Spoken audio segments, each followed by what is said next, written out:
Assalamualaikum warahmatullahi wabarakatuh. Apa kabar kawan-kawan semuanya dimanapun berada? Semoga sehat selalu, masih dalam lindungan Allah Subhanahu wa Ta'ala.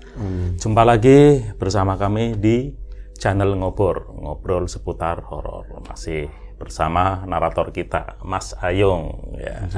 Ada tepuk tangannya enggak? Enggak usah. Ya, nih ada cerita apa nih Mas Ayung? Langsung saja nih, kayaknya pemirsa udah nggak sabar nih mendengarkan. Baiklah, sebelum ke cerita, tanya apa kawan-kawan dulu seperti biasa. Assalamualaikum warahmatullahi wabarakatuh. Apa kabar kawan-kawan ngobrol semua? Semoga semua dalam keadaan baik, sehat dan selalu bahagia tentunya kapanpun dan dimanapun saatnya. Terima kasih untuk teman-teman yang sudah memberikan like, komen, dan juga yang sudah memberikan super thanks. Dan sudah selalu memantengin channel horor. Super Tank itu apa ya? Aku selalu tanya-tanya nih, barangkali ada. Adalah fitur yang diberikan oleh sebuah kolom fitur lah ya. Apa jenenge yang diberikan oleh pihak YouTube. Siapa tahu ada teman-teman mau nyawer apabila melihat kayaknya Mas Ayung atau Bang Opi kelihatan melas banget, ini nggak ada kopinya atau apa. Ya seperti itulah. Iya. Silahkan kasih super tanknya buat kita. Baiklah. Terima kasih untuk kesempatan tadi, dan juga kita masih di ngobrol yang horor-horor. Semoga masih bisa selalu menghibur teman-teman semua. Ini ada sebuah cerita Bang Ogan, tapi sebelum ke cerita ini ya, kita ngulas sedikit lah. Kalau di tempatnya jenengan, tentu kan berbeda antara dulu dan sekarang. Perubahan-perubahan jauh ya. Kita kan bicara di ngopor biasanya, kita bicara horor biasanya terkait sama deskripsi tempat. Perbedaan sekarang, yang sekarang udah mungkin ramai kan, udah jauh sama yang dulu sampai sekarang. Itu sekarang nih di lingkungan jenengan masih ada orang cerita itu ketemu hantu atau apa, ada nggak? Kalau cerita itu sih mungkin sampai nanti itu pasti ada sih. Pasti ada ya. Pasti ada, nggak ada putus-putusnya. Bahkan di tempat keramaian pun mereka bisa ngomong ya, cerita masalah yang klinik seperti itu. Iya sih, memang sih sama aja, nggak di mana aja. Cuman ada perbedaan di mana dulu kalau kita bicara masa lalu. Saya bicara masa lalu ketika masa kecil sering banget ngobrolin di ngobor ya, di mana deskripsi tempatnya, lahannya seperti itu, lingkungan seperti itu, banyak kebun, belum ada lampu. Itu yang namanya orang ketemu hantu itu kayaknya hampir mau tiap hari, cuman ganti-ganti orang seperti itu ya. Jadi kalau jalan malam, kalau nggak ketemu binatang malam, ya ketemunya hantu. Seperti itu. Udah eksis banget lah kalau dulu. Dan di tempat misalnya pojokan sudut gang itu, di bawah pohon ini, ya udah mereka itu endemik situ. Cuman orang-orangnya mungkin ganti-ganti. Kayak apa ya, lebih kebal ya yang ketemu, karena memang udah terbiasa. Orang-orang tua biasanya aki-aki atau ibu-ibu tua udah biasa ngelihat yang seperti itu. Mereka juga nggak, ya terusik tentu ya dalam pandangan mata, tapi mereka nggak mengusik itu oke gitu kan. Kecuali bocah-bocah, dan bocah-bocah yang muda-muda juga mereka nyadar gitu. Kalau saya itu penakut, saya menghindari lewat daerah tersebut. Apalagi di jam-jam tertentu yang katanya orang tua muncul cerita kalau di situ ada muncul sosok pocong, sosok kuntilanak seperti itu. Ini mau tak sambungin ke cerita saya. Jadi nyatanya di era sekarang, di tahun-tahun ini ya, dimana perubahan itu udah banyak banget. Dari tadinya itu kebanyakan kebun, rumah sedikit, masih rumah-rumah kuna. Sekarang udah banyak rumah berjamur di mana-mana ya. Terus penerangan juga luar biasa. Bahkan proyek yang namanya proyek pemerintah, proyek desa itu kalau bisa semut ada dibikin aspal Bang, supaya ada lebihannya seperti itu. Jadi itu udah terang benderang lah kalau sekarang. Tapi nyatanya ya yang seperti itu masih ada. Ini sambungin cerita yang kemarin terjadi di dekat-dekat lingkungan saya. Kalau orang bilang, wah ada orang ditakut-takutin, ada orang digangguin sama hantu, itu diem aja lah. Saya sebagai apa? Wong saya nggak ikut digangguin aja, alhamdulillah. Saudaranya hantu juga bukan ya. Saudaranya hantu juga bukan, temennya bukan pawangnya juga ya kan. Jadi ada cerita seperti ini. Kemarin itu saya itu didaulat bukan buat tadi ya menganulir hantu tersebut, tapi enggak, karena memang petugas listrik cabutan atau yang biasa ngurusin listrik dari desa itu mungkin sibuk, kalau enggak ketahuan nih listrik yang dari pemerintah desa atau dari lingkungan yang dibuat jalan-jalan gang-gang kecil itu kayaknya nggak ada duitnya nih, mereka mangkir nggak mau datang. Akhirnya kan ada ibu-ibu setempat lah ya, tetangga, akhirnya ngomong, Mas Ayung itu jenengan itu paham listrik apa enggak? Paham. Itu listrik ya, bilang buat nyala, buat lampu. Enggak, saya minta tolong itu kalau mau jalan ke musola kan mesti lewat gang sana ya, tekukan. Ini cerita nyambung kemarin yang sama Mas Bi. Itu gelap banget. Malah pokoknya kalau saya lewat lagi ke musola walaupun maghrib terus isya, ngeri banget itu, lampu harus nyala. Ya kalau harus nyala dinyalain, aku bilang kayak gitu. Ada apa ini? Enggak, itu mati lampunya, matinan banget. Tolong digantiin lampunya. Loh, ini biasa petugasnya. Kalau saya ngomong itu kayak nggak ada artinya, namanya rakyat kayak gitu. Iya. Ya wis, lampunya ada, lampunya belum beli. Kalau nanti misalnya memang bener-bener lampunya mati, itu yang 250 watt, gede banget Gede, itu. ya. Dan listriknya gede ya. Ngambilnya dari mana? Dari rumahnya itu, tetangga juga. Kamu ya kenal itu depan, ya samping rumah, agak nyamping begitu ya. Cuma kan bentangannya itu agak jauh 15 meter. Oh ya mungkin ketarik sama nyiur sama pohon-pohonan, jadi lampunya mati. Ya makanya jenengan kalau paham lampu, kalau paham listrik, tolong dibenerin. Nanti tangga saya pinjemin sama warga yang lain. Ya wis, saya nanti ke sana. Kasihan kan Bang. Akhirnya saya itu nyamperin ke lokasi, tahu rada kaget. Saya bukan tukang listrik, tapi lelaki itu idealnya harus bisa apa aja. Iya. Ya, bisa apa aja, mau masalah berenang, listrik, apa segala macam itu harus bisa. Paling enggak tahu lah sistematiknya seperti apa. Jadi enggak semuanya itu harus perintah orang, ya kan. Apalagi jadi bapak, jadi ini repot nanti duitnya habis. Karena saya lihat ke sana, tahu-tahu udah bapak-bapak tua, tuir-tuir banget. Mereka itu lagi megangin tangga yang pakainya bambu, dan itu kelihatan udah agak rapuh, dan lampu itu disangga sama tiang dari besi, kelihatan agak rapuh juga dan tinggi. Saya pegang begini, ini tuh lentur, jadi kalau ada keropos-keropos dikit, kalau ini ditiban Anda, tangga ya, sana ngomongnya Anda, tangga itu nanti terus kayaknya repot nih. Saya repot nih. Wow, Mbah, nggak ada yang tangga yang segitiga itu, kan tinggal duduk enak nyampe ke sana. Oh, itu biasanya ada di musola. Saya nanya ke sana, katanya dipinjam muter-muter, nggak ada. Udah Yung pakai ini aja, nanti kita pegangin dari bawah. Kalau kayak gini, bukannya sampai saya itu merendahkan jenengan, nggak bakalan kuat. Saya berat loh, apalagi sama dosanya bilang gitu. Jadi ini loh, disenderin ke sini, ada pohonan belimbing, disenderin ke belimbing. Nah, pohon belimbing itu bisa buat nopang, jenengan gak terlalu repot. Iya ya, orang kepikiran, dari tadi gak kepikiran. Payah dalam hati, bisa gak apa-apa, geser begitu. Nah, satu ibu-ibu itu ngeliatin, Primen, menurut kamu itu seperti apa? Saya lihat dulu penyakitnya apa, tapi sebelum saya naik, ini lampu tak urutin. Harusnya itu dari mana? Ternyata dari pal listrik langsung. Oh, langsung listrik gede, listrik gede. Waduh, repot. Berarti kalau saya benerin ngecek atau misalnya ganti, kan tadinya pakai otomatis, dibikin kayak MCB, salurannya disaklar begitu kan, biar dimatiin kalau mereka itu lewat paginya, seperti itulah, sore dinyalain. Aduh, urusannya sama listrik gede. Saya ya paham listrik, tapi ini harus ahli ini. Nah, teman saya Mas Wandu habis nikah juga, terus ada di rumah, improv Bang, ini harus dibeliin kabel yang bagus ini. Iya, kasih duit 100.000, tolong beliin kabel, keperluan ini apa aja, lebihnya buat rokok. Ya wis, nanti buat rokok aki-aki. Saya ikut, saya mau ada rokok sendiri. Saya itu jalan sembari mau ambil motor itu habis dibengkelin ya. Saya itu improv ke tempatnya Mas Wandu. Loh, kamu kan tukang listrik? Iya. Itu ada listrik, tetangga minta dibenerin, kasihan itu penerangannya begini-begini, tapi itu listrik gede, harus gede.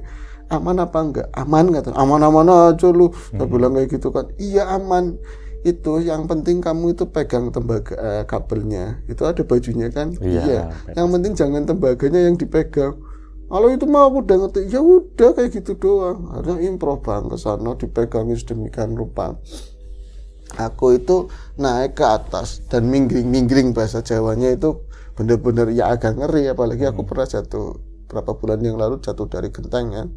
Aku naik ke atas, di bawah yang megangin aki-aki. Ini memang nempel ke tiangnya listrik tadi yang bener-bener segini lah gedenya.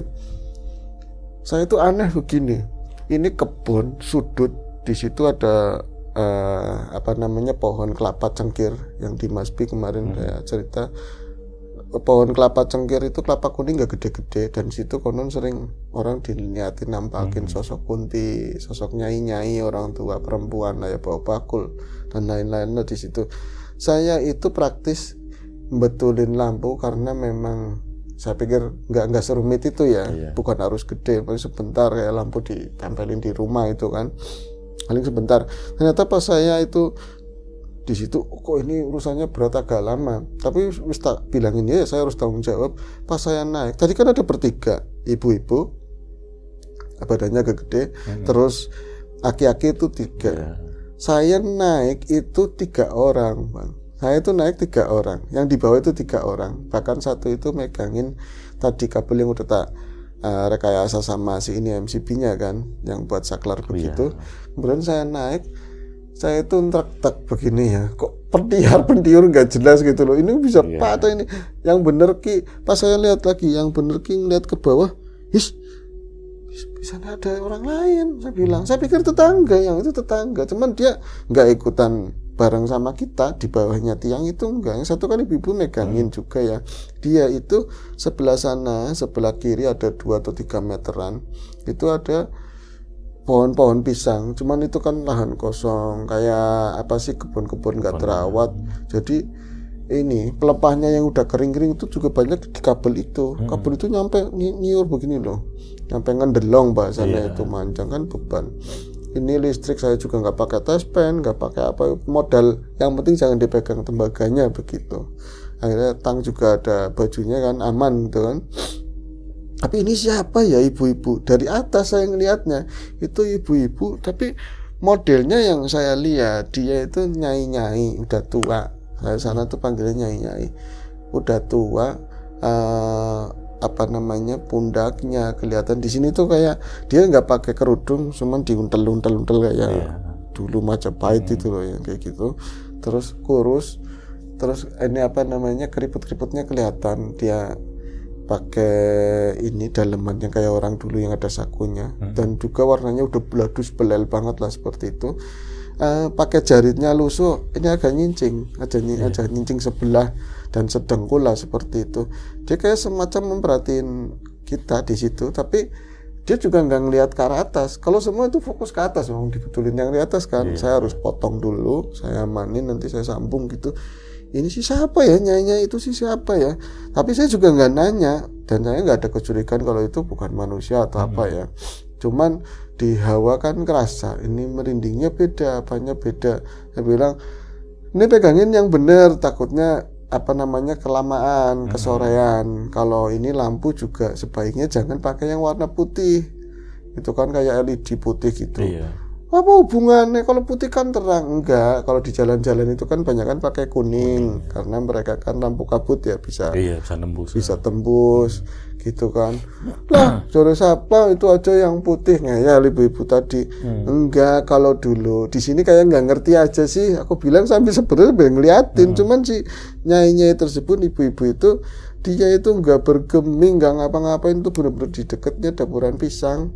Ada tumbuhan turi-turi nggak terlalu tinggi, semak, ada alang-alang juga. Dia benar-benar diem dan nggak ngelihat ke atas sama sekali. Sebenarnya aku tuh ngomong sembari neliti itu siapa sih sebenarnya gitu kan. Akhirnya kayak ada bahasa di sini tuh nggak boleh yang pakai lampu yang terang, lampu listrik yang terang warnanya putih. Jadi kalau maunya yang kuning aman nanti. Agak redup itu ya. Iya. Oh lah, kamu mau senengnya dihubung-hubungin sama yang kayak gitu.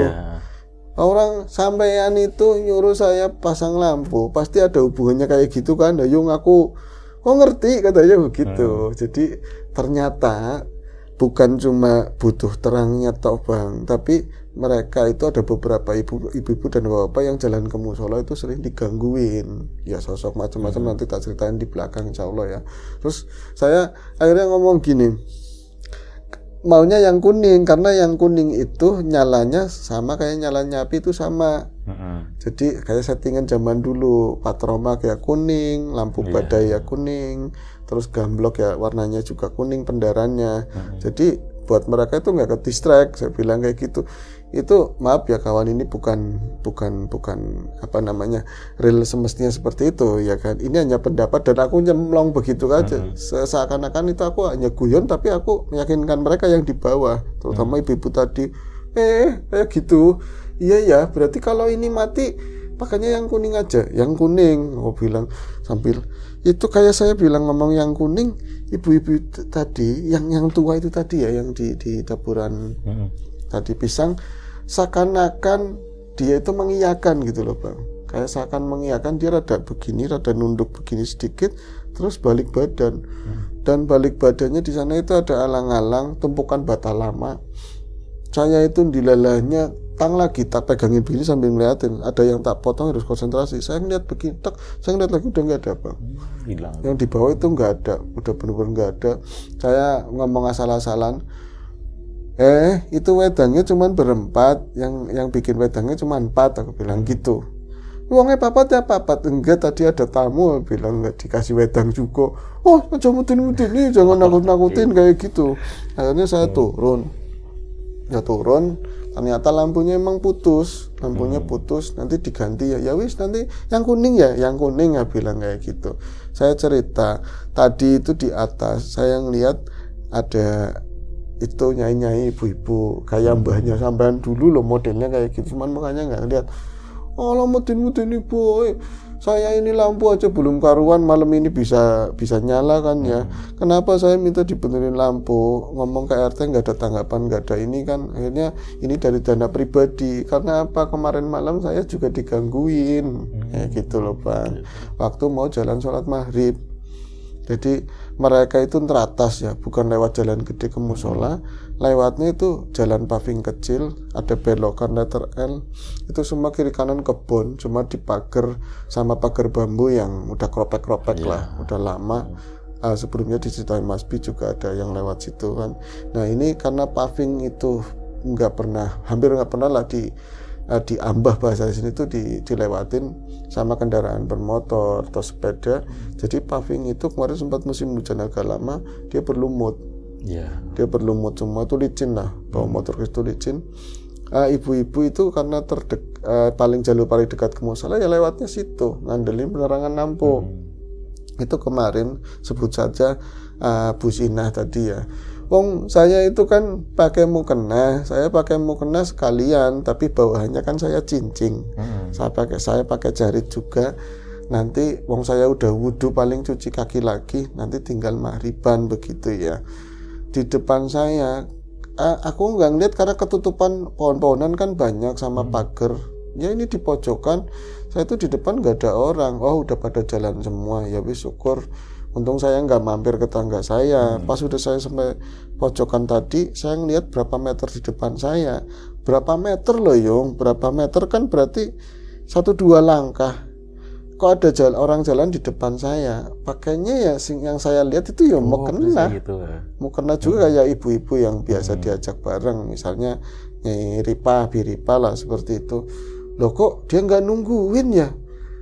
Tadi kayak saya lewat di depan rumahnya, saya juga nggak nyamperin, saya feelingnya dia udah berangkat. Bener dia di depan saya, tapi kalau di depan saya kenapa tadi saya nggak ngeliat pas lagi jalan loh dari depan rumahnya tadi ya Bu Ripa itu sampai ke tikungan tadi itu jaraknya ada sekitar 30 meteran lah, 30 meter. Kenapa pas lagi tadi nggak ngeliat, tapi di tikungan itu 2 meter di depannya?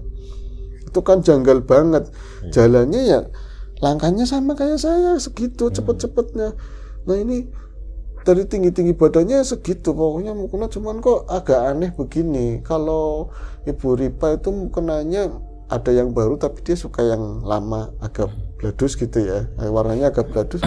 Kok ini kok kayak yang terang banget, mukanya terang banget. Saya bilang gini, Pak, Pak, kok berangkat sendirian kayak gitu, saya nggak ditungguin. Terus pas itu saya ngeh kenapa dia ada jaraknya itu dekat banget ya. Itu mulai merinding, mulai takut. Saya bilang gini, Pak, sampean itu bener apa bukan? Jangan nakut-nakutin saya. Itu tahu-tahu kapan berubahnya. Ini yang jelas bukan ngomongin nakut-nakutin ya. Ini merinding ya katanya, cerita sama merinding. Itu tadi mukena benar-benar blondos begini, mukena udah dipakai lah begitu. Ya di bawahnya kelihatan kaki saya nggak terlalu ini mau gelap ya. Saya juga nggak bawa senter. Kok yang tadinya mukena itu nggak terlalu panjang udah ditakuk dipegangin begitu, lama-lama gaun itu kayak sama saya modut bang, kayak apa ya, kayak mulur tambah panjang begitu, dan membentuk di atasnya itu bukan kepala lagi yang diinin mukena, bukan, tapi semacam pundak, dua pundak, dan di atasnya itu ada siluet memang rambut yang gembel begitu, lah wis aja cerita ya katanya, saya sendiri katanya jangan cerita, tanggung saya bilang, kalau itu kan cerita apa-apa itu makan juga harus sampai selesai, padahal kalau cerita kan mesti sekalian buat diceritain di sini gitu loh. Akhirnya iya Nean mungkin itu sosok yang biasa gangguin bocah kecil, mungkin asumsinya kuntilanak kayak gitu, itu berubah jadi kayak gitu. Saya tuh ngerok-tok di belakangnya. Nah itu kan deket musola. Emang gak ada suara orang azan atau apa. Udah komat. Jadi udah senyap. Saya agak terlambat. Berangkatnya agak terlambat. Jadi dia itu langsung kayak berubah kayak tadi yang digambarin, di atasnya rambutnya gembel, sini pundak. Cuman gak begitu jelas semua itu samar. Padahal deket banget. Tapi saya semuanya samar. Dan saya ditekan rasa takut semuanya. Pokoknya lah kayak gitu. Dia itu tahu-tahu jalan di depan saya, begitu saja ngeliesnya atau ngelesnya atau pindahnya kapan, kenapa tadinya di pavling yang licin itu udah pindah di dalam pagar bambu, udah di dalam pagar bang. Di situ tuh banyak pohon-pohon jati emas, sebelah situ pohon jati emas, tapi bawahnya nggak terawat, bener-bener kayak gitulah, banyak semak apa di situ. Dan dia itu nggak ada omongan, benar-benar emang bukan Ipa, emang dia itu sosok yang lain. Dan saya tuh teriakin bahwa siapa, ya Allah, nanti jangan teman dalam hati saya kalau lari ke belakang ke rumah jauh banget, kalau ke musola udah deket, tinggal ya bangsa 10-an meter. Nah, saya memilih ke musola daripada ke rumah. Di sana banyak orang, nanti saya cerita minta perlindungan di situlah. Saya kembali ya lari ceritanya, saya lari kencang banget, wong badan gede begini gimana sih saya kayak gitu sambil saya ngeliatin ke dalam. Dia itu perpindahannya itu cepet banget dari satu titik tadi ya, terus masuk ke dalam kebun, srep. Saya hitungin itu sambil saya ngeliat itu jelas atau enggak, kayak kalingan pohon atau nembus nggak tahu, tapi 1, 2, 3 ke sana ke atas dulu terus hilang. Saya udah lemes banget, dengkul lemes banget kayak. Nah itu kaki yang 2, kamu ya ditakut-takutin kayak gitu, kamu ya ditakut-takutin. Iya kemarin tuh pantesan ngaku beya, aku aja ya. Itu ada satu lagi bapak-bapak itu katanya ngomong, aku juga diliatin kemarin. Dia sih nggak ngomong ditakut-takutin, cuman aku aja diliatin. Sama kalau dia itu pulang isya ngobrol-ngobrol, bapak-bapak biasa kan ngobrol-ngobrol, nggak langsung pulang, tapi nggak di depan. Kemudian mau pulang itu dari kejauhan di pojok itu kelihatannya ada di tiang lampu, tapi posisinya waktu itu lampu itu udah lama sih, lampu itu nyala, cuman pakai watt yang enggak seterang yang aku ganti itu loh, jadi agak redupan.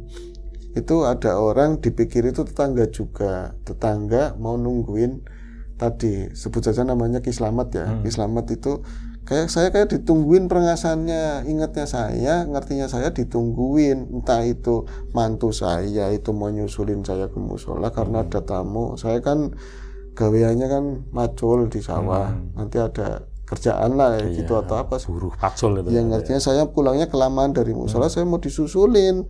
Jadi ke bocah sih lagi apa nyusuli aku, mau nyusulin saya, tapi malu ke musola, dia jarang ke musola gitu kan. Saya akhirnya jalan agak cepat, tapi semakin mendekat, wong itu juga angel ya melakukan itu, pleset-pleset lah, sendal saya nggak enak dipakai di situ. Saya kok tambah berkitik, tambah merinding. Itu kayak bukan tubuhnya mantu saya badannya gede itu kok kering cungkring loh, badannya cungkring kurus, terus agak tinggi, lebih tinggi dari mantu saya. Enggak semender, cuman berdiri aja persis di bawah lampu. Tapi semakin dekat saya semakin justru kebalikannya, semakin nggak jelas, nggak bisa ngerti itu siapa, orang mana, tetangga itu siapa, saya nggak bisa mengenali. Kalau dia rambutnya kayak apa, wah, buru-buru ini rambut, wong saya itu lama-lama juga merinding takut. Pas sudah makin dekat saya baru kayak, astagfirullahaladzim, ini siapa? Saya berhenti, itu sekitar jarak mau ya 7 meter atau kurang lah segitu, saya berhenti. Itu dekat sebenarnya, kalau malam lampunya begitu ya Bang ya, terus kiri kanannya gelap semua.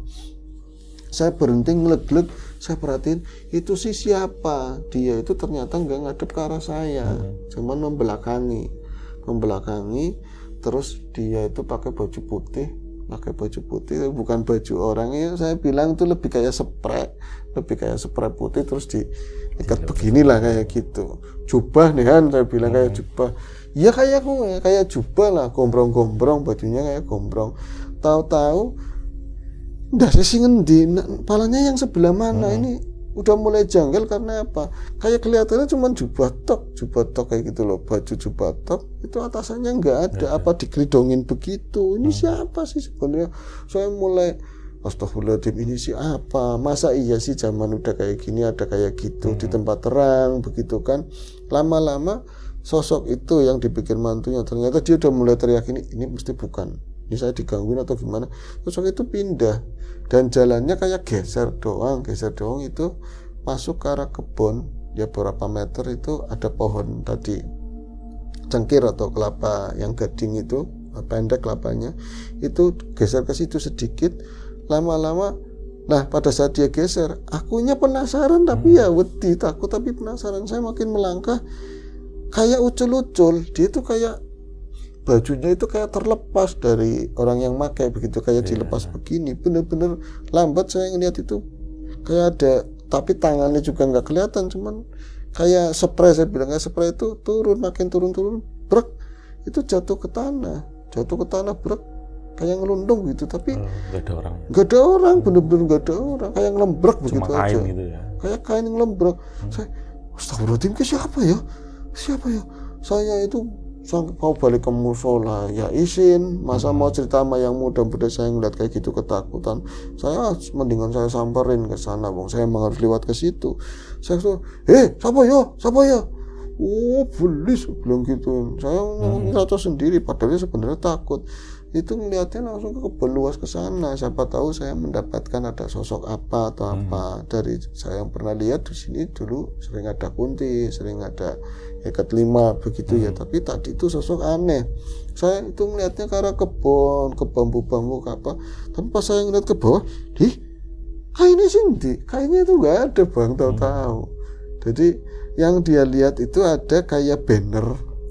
Banner itu banner lama dan lapuk banget, udah banyak yang popeng-popeng, bolong-bolong karena kena panas, kena hujan gitu. Dia itu di situ ada kayak gelumbangan kecil lah. Itu ngelembrek dan memang ketimbun tanah separuh. Kayak tadi kan pesannya banner ya, kok jadinya banner itu loh. Dan sampai ngelihatnya, kain malah jalan kok, dan kainnya itu ya jelas, terang, bersih. Kalau banner yang nggak mungkin ya. Aku aja orang tua udah dari kecil di sini kayak gituin. Pantesan kamu minta pasang lampu. Kamu sih punya Pak, kamu ditakutin apa enggak? Ngomong sama saya. Saya nggak pernah lewat situ, ya bilang gitu kan. Saya mau nakut-nakutin ya, kata saya tanya, percuma bocah kayak gitulah, nggak ada pentingnya kayak gitu kan. Itu cerita yang kemarin, Bang. Jadi alhamdulillah Jadi saya hubungin mereka cerita, itu makin mendekati maghrib, nyamuk kebun makin gede-gede datang. Saya bilang, tolong wah itu dinyalain, ada rumputan-rumputan yang kering-kering itu dibakar buat ngusir nyamuk maksudnya kan. Itu dibakar, saya tinggal sekali lagi masang lampu, jadi beliin lampu. Saya sekali lagi masang lampu begini, tapi di antara ketika tangga itu di tengah, saya ada melihat sosok itu di balik asapnya ini ya, asapnya yang dibakar itu ada sosok orang tua yang pertama itu ngeliatin.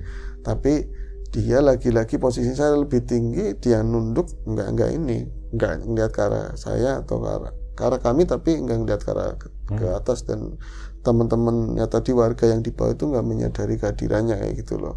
Saya buru-buru, itu udah hampir maghrib banget, pokoknya kegiatan nyalain, coba wak, saya bilang coba cekak, alhamdulillah urip. Saya ngeliat ke arah situ udah nggak ada, ya wis, muka-muka awet. Semalam saya keluar lihat ke arah pojok ini nyala, oke wis itu aja. Tadi akhirnya ya berhasil nyala lampunya. Yang pasti saya bersyukur banget, ternyata nggak kesetrum. Biasanya tiangnya pun nggak goyah. Tiangnya goyang, cuman tadi ya kesangga sama pohonan belimbing kan, mending lah. Terus ya terang sejauh ini, semalam sih kelihatan nyala gitu ya, nggak tahu besok. Tapi boyo juga dulu ya, lost watt itu berarti ya? Iya, jadi langsung dari strum gede. Dari strum, jadi ujungnya mungkin ya yang masang itu kayak disuntik pakai jepet atau apa, jepitan peniti atau apalah ya gitu. Ngeri sih kalau misalnya, hati-hati teman-teman yang tadi ya listrik, apalagi belum pengalaman kayak saya, itu kayak udah kepalang. Cuman ya ilmu tetap saya nanya ke yang punya, yang paham, ke Mas Pandu, nggak apa-apa asal jangan dipegang ininya. Oh iya, kalau itu sih tembakannya. Terus min plusnya harus yang mana gitu. Itu aja sih Pak. Iya, Mas Ayung ternyata multi talenta juga, serba bisa ya, ternyata. Baru tahu. Kadang-kadang yang nyupirin kereta. Nanti kapan-kapan lah ya, aku ini. Boleh. Nanti saya lempar ke orang lain, saya dapat fee-nya aja. Oh iya, siap. Iya wis. Ya itu cerita yang sangat menarik ya. Mungkin di sekitar kita ya masih ada Pak, masih ada, tanpa kita sadari atau tanpa kita lihat mungkin. Ya itu saja persembahan dari kami untuk edisi Ngobor kali ini. Sampai jumpa di Ngobor berikutnya, mungkin masih sama saya atau sama Mas Bi mungkin. Ya itu saja. Wassalamualaikum warahmatullahi wabarakatuh.